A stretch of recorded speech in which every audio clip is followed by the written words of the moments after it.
and this one. It gets a little more complicated, so we're gonna see who got it right. I'm gonna call on someone as well. Complete the Punnett square below and tell me what the parents look like. So in this question, I want you to tell me what are the parents' letters, also known as the genotype. So I want you to, maybe in a piece of paper, I'll give you 30 seconds, 40 seconds. What are the genotypes for each parent? Okay, so I'm gonna leave it right here. I'm gonna jump into the chat in a second, but tell me, what is the parent's genotype? And let me just share right here. So what are the parents' genotypes? So you see the blank space, and it's gonna ask you, what is the genetic makeup? In this question, it says genetic makeup, which is, you see the word gene, genetic, you already know it's genotype. You already know you're talking about letters, or alleles rather. All right, let's see what's going on in here. Ooh, I like this. I really like this. So the question is here, and you can, oh, that's awesome. All right, so I'm gonna see Milianis. Can you unmute yourself? Can you tell us what it is? I think for parent 2 is capital R, and then for parent 1 is capital W and capital W. Give me, go back to parent 2. So parent 2, you told me one capital R. What is the second letter in here? Capital R. Okay, and what about parent 1?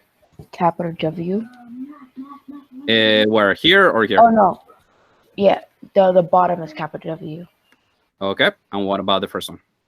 Capital R. Yep, 100% correct. So again, this question, it looks complicated, but we need to get into the habit of really reading that question and just looking for those clues about genetic makeup, about genotypes, and about just filling out those empty spaces. So you, just by your working backwards, you already found out what the parents' genotypes were. All right, you think you got it right? Okay. So yeah, this is the correct answer. Good job, guys. Is it okay if I work on the DNA while in class? No, I mean, if you want, just pay attention though. Yeah, if you can keep focused. All right, give me 1 second. Let's go into the next question. Okay, so let's go into the next question right now. All right, let me just jump into it. Oh, since I can have this. All right, so this is the next question. I'm gonna do the same thing. I'm gonna put it in the chat to see if it works. Hopefully it works. All right, so if I do this and I go back to the chat. Oh, this is awesome. So I can actually look at the question and look at the chat at the same time. Oh, that's awesome. All right, so this question is a little more complicated. It says, in dogs, floppy ear is recessive to pointy ears. A homozygous pointy ear male, this was supposed to be male, sorry, it says male, but it's supposed to be male, is mated with a floppy ear female. What would their pups look like? So I just want to go over some things. It says look like. When it says look like, am I talking about phenotype or genotype? Just guys, if somebody can answer in the chat, am I talking about genotype or phenotype? When it says look like, phenotype, correct, Shaili? Yep, thank you, Lisa. Jalen, good job. So genotype, phenotype is gonna be what it looks like. If it asks me what are the genes, or like in the previous question, what is the genetic makeup, as weird as it sounds, then we will know is the genotype. All right, so let's solve this question part by part, and then the next one I'm gonna let you solve yourself. But let's do it right now. So first of all, we're gonna write the genes in here. So the first part, it says floppy ears is gonna be our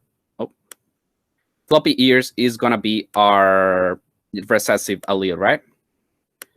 Okay, so I guess this doesn't work that well. Give me 1 second, guys. All right, let's see if it works right now. So floppy ears is our let me do it this way. It's our recessive allele. All right, so this is an F. This is how I do Fs. And that's our recessive allele. All right, so that's our recessive allele. And big F, I'm going to do it like this, is our dominant allele. Whoa. So that's our dominant allele.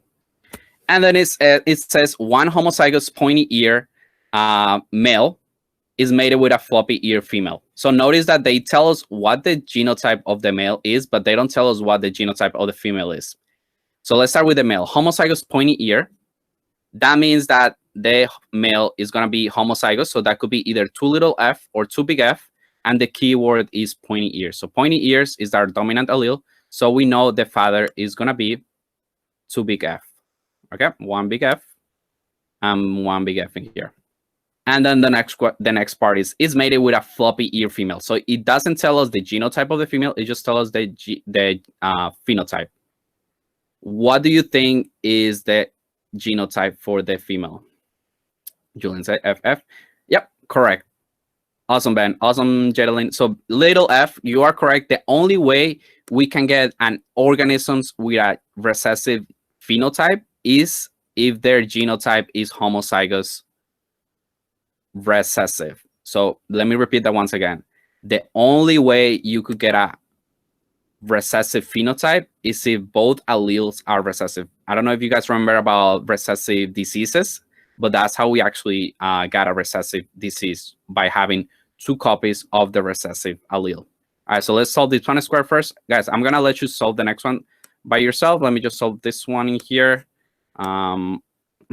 Sorry guys, this is the first time I do this. Oh, the chat went away. Okay. This is the first time I do this, so you're gonna forgive me if I don't do this correctly. All right, let's try it again. So big F, big F, big F, recessive allele, recessive allele, recessive allele. All right, so it looks weird because this software is giving me problems. But what about you guys? So what do you think the kids are gonna look like? What are the pups gonna look like? Are they gonna have pointy ears, floppy ears? If you think both, tell me the percentages. So I'm gonna let's see, Tyler, can you unmute yourself? Wait, Tyler, 100% heterozygous.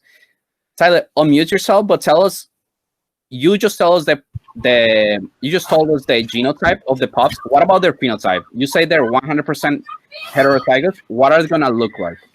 I think they're gonna have pointy ears, because in their genotype they have the pointy ears is dominant. So I think it's gonna be visible into the phenotype. So I think they'll have pointy ears. Yeah. So thank you. Perfect answer. Remember, every animal, every organism that is heterozygous is gonna show the dominant allele. It doesn't matter if we're talking about dogs, cats, humans. Every time we have a heterozygous organism, we're gonna see in their phenotype the dominant allele. Okay, dominant allele always. All right, let's do the second question by yourself. I'm gonna share it with you, and you're gonna solve it for me, and then we're gonna call on someone. All right, so this is a similar question. It's the same animals. Let's see if it works. All right, guys, I'm gonna give you a minute to complete this, and we're gonna see who gets it right. So this question, I'm just gonna read it for you. You're gonna solve it in your piece of paper or whatever you're using. 2 dogs are mated. Again, 2 dogs. The female has floppy ears. So big clue about her genotype.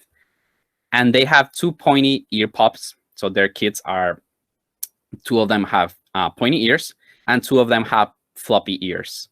What are the possible genotypes of the father? And I'm just gonna write in the side once again, just for you. So little f. Oh, but you can start solving it right now. Just gonna write the dominant recessive. So big F means pointy ears. Oh. And little f means floppy ears. Yeah, guys, so try to solve it. Do you see 100% in the... Okay. All right, so I wish you had a microphone, Abril. I wish you had a microphone. All right, but I might call on Abril and she can write the answer in the chat, so it's fine. So keep your answer to yourself. I'm just gonna give a chance for everybody else to solve it. I just want to see how Reina's working and Beyond too. All right, guys, so let's take a couple more seconds, work on your answer. And remember, the question is, what does the parent look like? What is the father genotype? 1 second. Man, writing with this is impossible. Oh, that was floppy ears.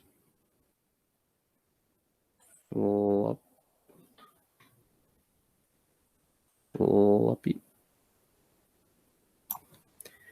And that's pointy. Point. C. All right, cool. Oh.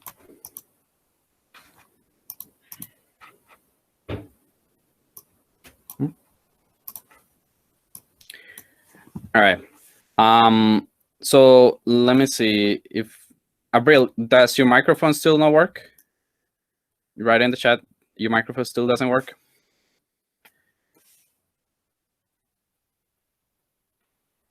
All right, try Abril. If not, I'm gonna call on. Let's see who told me that.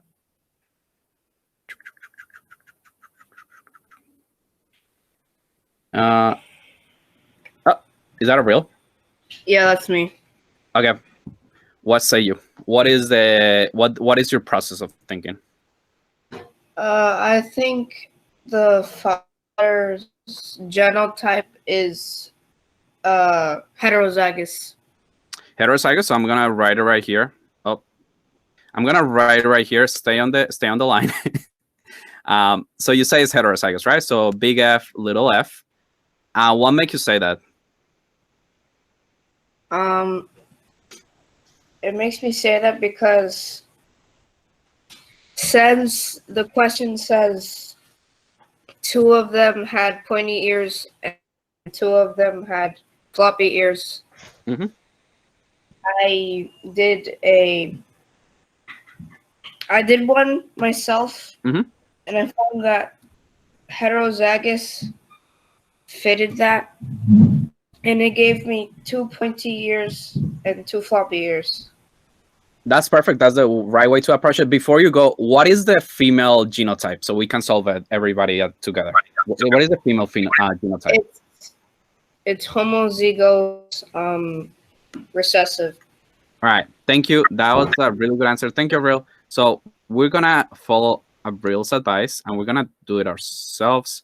But before that, I'm actually gonna get rid of the father just for a second, even though I agree with your answer. The father should be heterozygous, but I'm just gonna go over her thinking. So we know already from the question, we can tell that the mother is homozygous recessive just because she has a recessive characteristic. So remember, the only way you can have a recessive characteristic like floppy ears is if both of your alleles are recessive. Now let's look at the kids. It says, actually, before looking at the kids, let's just fill out the Punnett squares just in half. So we're gonna just solve the mother in here. And we're allowed to do that. There is no reason why we shouldn't be allowed to fill up Punnett squares just with one parent. It's not illegal, guys. We can fill out the Punnett squares just with one parent, and then we're gonna fill out the kids. And then lastly, the father. So we already have the Punnett square just with the mother allele. So all of these are recessive. And we're gonna look at the pups. So 2 of them have floppy ears. So because 2 of them have floppy ears, we're gonna do 2 of them in here that are gonna have that homozygous recessive genotype that is gonna give us floppy ears. So we already have a clue that one of the alleles of the father is recessive, and we're gonna do the other one. So the other one says 2 pointy ear pups are also born. The only way we can have pointy ear pups if the other 2 pups are heterozygous, because we need that dominant allele to make up for the recessive in here. So we know the second phenotype, second allele for the father is gonna be dominant. All right. So that's another way of working backwards. In the case of Abril, she actually tried it herself, just based on experience, she did her own Punnett square and she got the right answer. You can also work backwards. Just start filling the Punnett squares, even if you only have one parent, and start filling out the pups. And then lastly, just reason what the father would be like. Those were the questions I have for today. I want to